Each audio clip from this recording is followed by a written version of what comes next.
అనేక పాత్రలో అద్భుతమైనటువంటి ఏ పాత్ర తీసుకుంటే ఆ పాత్రలో లీనమైపోయేటటువంటి ప్రకాష్ రాజ్ నాకు సినిమా యాక్టర్‌గా బాగా నచ్చుతాడు. కానీ ఆయన భావజాలం ఆయన ఇష్టం. కానీ ఎవరిని సమర్థిస్తున్నాడో తెలుసుకోకుండా సమర్థించడం.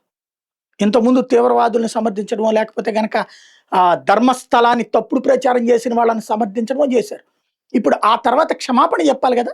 దేశ ప్రజలకి. ధర్మస్థల మీదన తప్పుడు ప్రచారం చేసినోళ్ళకి అండగా నిలబడినందుకు. ఇప్పుడు రావణ్ విషయంలో సేమ్ జరుగుతుంది.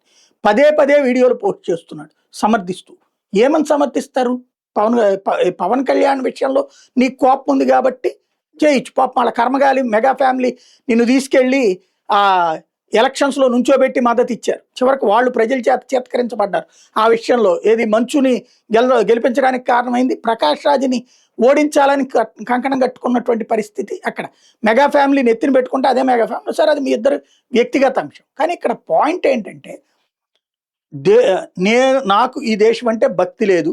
నేను ఈ దేశాన్ని ప్రేమించను. నా ఇష్టం. రైట్. మంచిది. అది చెప్పినవాడు రావణ్. దాన్ని సమర్థిస్తారా? సమర్థించండి. అప్పుడు మీరు కూడా దేశభక్తులు కాదు జనం తేల్చుకుంటారు. రెండవది ఉగ్రవాదులకి కూడా మానవ హక్కులు ఉంటాయి. నక్సలైట్లకు మానవ హక్కులు ఉన్నాయంటే ఒక అర్థం ఉంది పోని.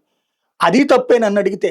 జనాల్ని కాల్చి చంపే కాదు, పోలీసుల్ని కాల్చి చంపే, పోలీసు బలగాల్ని కాల్చి చంపేవాడికి మానవ హక్కు ఏంటి? చేతిలో ఆయుధం పట్టుకున్నోడికి ఎవరికి మానవ హక్కుల గురించి మాట్లాడే హక్కు లేదు. వాడికి కూడా హక్కు లేనట్టే అక్కడ. నువ్వు ఎదుటి వాళ్ళ ప్రాణం తీయడానికి ఎప్పుడైతే వాళ్ళ ప్రాణానికి వాళ్ళకి హక్కు లేదో నువ్వు తీసుకుంటున్నావో నీ ప్రాణం మీద నీకు హక్కు లేనట్టే. ఇది కామన్ తంత్రం. అట్లాంటిది రావణ్. ఇంకొకటి ఉగ్రవాదులకి సపోర్ట్ చేస్తాడు అతను. మీరు కూడా సపోర్ట్ చేయదలుచుకున్నారా? అతని మాట్లాడే దైవ దోషాన్ని సమర్థించదలుచుకున్నారా? దేవుణ్ణి దూషిస్తే ఒప్పనుకుంటున్నారా? నేను నాస్తికుడు అని అతను చెప్తున్నాడు, మీరు చెప్తున్నారు. నాస్తికుడు అంటే మీకు దేవుడు ఇష్టం లేదు. కేవలం హిందూ దేవుళ్ళు ఇష్టం లేకపోవడం నాస్తికత్వమా? లేదా ముస్లిం క్రైస్తవ దేవుళ్ళు కూడా ఎవరూ లేరనుకుంటున్నారు? దెన్ దేవుళ్ళు లేని ప్రపంచం మాది గర్వంగా చెప్పుకోండి.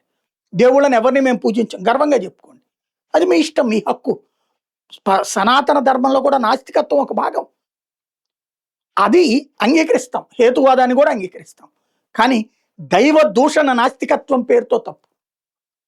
ప్రకాష్ రాజ్ ప్రపంచంలో గొప్ప నటుడు అవ్వాలి లేదా మంచి నటుడు అవ్వాలి అనుకుంటే నటనలో అద్భుతాలు సాధించినటువంటి వ్యక్తి నిజ జీవితంలో చేస్తున్న తప్పుని పునరాలోచించుకోవాలి.